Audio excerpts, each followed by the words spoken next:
Akizungumza mara baada ya kukagua ujenzi wa ofisi za halmashauri ya wilaya ya Nachingwea, waziri mkuu amesema kuwa kuna baadhi ya miradi ambayo wakandarasi wake hawafuati makadirio ya gharama za ujenzi BOQ.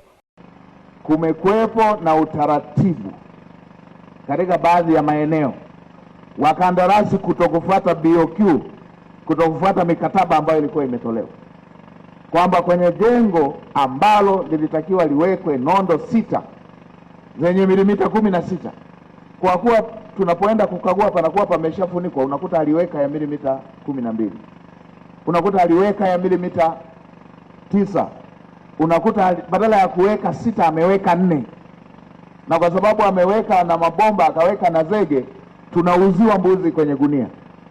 Sasa nimesema kila mkoa uwe na vile vifaa ambavyo vinaweza kuelekeza BOQ imefuatwa bila kubomoa jengo, kila mkoa.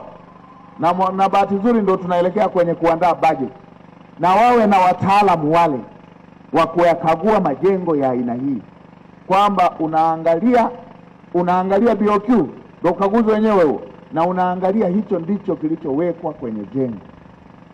Jengo likiwa limeshapakwa na rangi, unaonaje kwamba liko vizuri na BOQ haunayo pale? Kwa hiyo tupate hivyo vifaa. Sasa kwa kuwa vitengo hivyo kazi yao ya kila siku ni kufuatilia hayo, tunataka vifaa viwepo kila mkoa, wafuatilie kila mkoa, kila jengo, ili tuweze kubaini maeneo ambayo serikali imetoa fedha lakini haijatumika ilivyokusudiwa.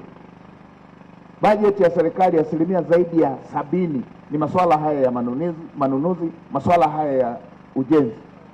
Kwa hiyo hili lazima lizingatiwe, na nimeelekeza yule kijana aletwe kwenye msafara wangu siku nyingine nikienda kukagua jengo, yeye yawe alipita kesho yake, nipate taarifa kwamba BOQ imefuatiliwa na fedha zilizotumika zinalingana na kazi ambayo imeshafanyika.